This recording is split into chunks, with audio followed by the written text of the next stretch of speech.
Lesson 8 for February 13 to 19, Comfort My People, read by Dr. Percy Harrold. Thursday, February 18, The Problem with Idolatry. Idolatry destroys a unique, intimate relationship with God by replacing him with something else. We read about this in Exodus 20, verses 4 and 5. You shall not make for yourself a carved image, any likeness of anything that is in heaven above, or that is in the earth beneath, or that is in the water under the earth. You shall not bow down to them, nor serve them. For I, the Lord your God, am a jealous God, visiting the iniquity of the fathers upon the children to the third and fourth generation of those who hate me. And Isaiah 42, verse 8. I am the Lord, that is my name, and my glory, and I will give to another, not my praise, to carved images.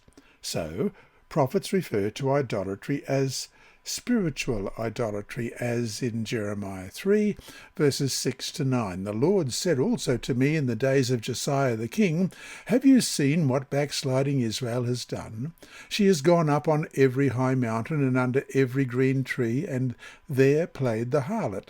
And I said, after she had done all these things, Return to me. But she did not return. And her treacherous sister Judah saw it. Then I saw that all the causes for which backsliding Israel had committed adultery, I had put her away and given her a certificate of divorce. Yet her treacherous sister Judah did not fear, but went and played the harlot also. So it came to pass through her casual harlotry that she defiled the land and committed adultery with stones and trees. And Exodus 16, verses 15 to 19.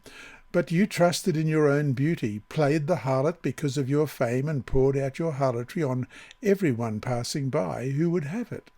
You took some of your garments and adorned multicoloured high places for yourself, and played the harlot on them.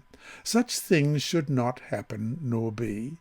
You have also taken your beautiful jewellery from my gold and my silver, which I had given you, and made for yourself male images and played the harlot with them. You took your embroidered garments and covered them, and you set my oil and my incense before them. Also my food which I gave you, the pastry of fine flour, oil, and honey, which I fed you, you set it before them as sweet incense, and so it was, says the Lord God. Question. Read Isaiah 41, verse 29. How does Isaiah characterize idols? How do you understand what he is saying there about them? Why is this so accurate a depiction of any idol, no matter what it is? Isaiah 41, 29. Indeed, they are all worthless. Their works are nothing. Their moulded images are wind and confusion. Ancient idolaters believed they worshipped powerful divine beings through images or symbols of them. Worship of an idol representing another god breaks the first commandment, Exodus 20, verse 3. You shall have no other gods before me. But if an idol is intended to represent the true God, as the golden calf was in Exodus 32, 4 and 5, the Lord rejects it as a likeness of himself, for nobody knows how to depict him, as we'll also read in Deuteronomy 4, 15 to 19. But first, Exodus 32, beginning at verse 4. And he received the gold from their hand, and he fashioned it with an engraving tool, and made a moulded calf. Then they said, This is your God, O Israel, that brought you out of the land of Egypt. So when Aaron saw it, he built an altar before it, and Aaron made a proclamation and said, Tomorrow is a feast to the Lord. And Deuteronomy 4, beginning at verse 15. Take careful heed to yourselves, for you saw no form when the Lord spoke to you at Horeb out of the midst of the fire, lest you act corruptly and make for yourselves a carved image in the form of any figure, the likeness of male or female, the likeness of any animal that is on the earth, or the likeness of any winged bird that flies in the air, the likeness of anything that creeps on the ground, or the likeness of any fish that is in the water beneath the earth. And take heed, lest you lift your eyes to heaven, and when you see the sun, the moon, and the stars, all the host of them, you feel driven to worship them and serve them, which the Lord your God has given to all the peoples under the whole heaven as a heritage.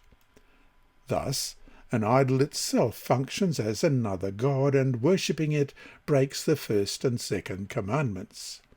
God's people don't need idols because they have his real Shekinah presence with them in his sanctuary. To worship an idol is to replace and therefore deny his real presence. Question: what kind of idolatry do we face as a church today? Does idolatry appear in more subtle forms in the church today? If so, how? From the Seventh-day Adventist Bible Commentary, Volume 2, pages 1011 and 12, Ellen White writes, "Many who bear the name of Christians are serving other gods besides the Lord. Our Creator demands our supreme devotion, our first allegiance.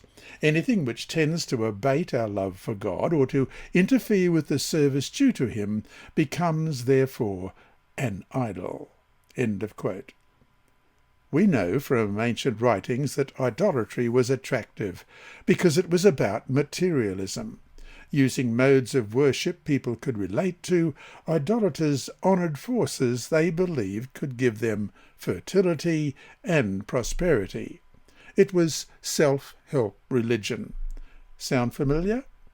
Just before the Lord comes again, with his way prepared by the roadwork of a final Elijah message of reconciliation described in Malachi 4, the choice will be the same as in the days of Isaiah. Will you worship the Creator, or will you worship something else? And we read about that in Revelation chapter 13 and chapter 14.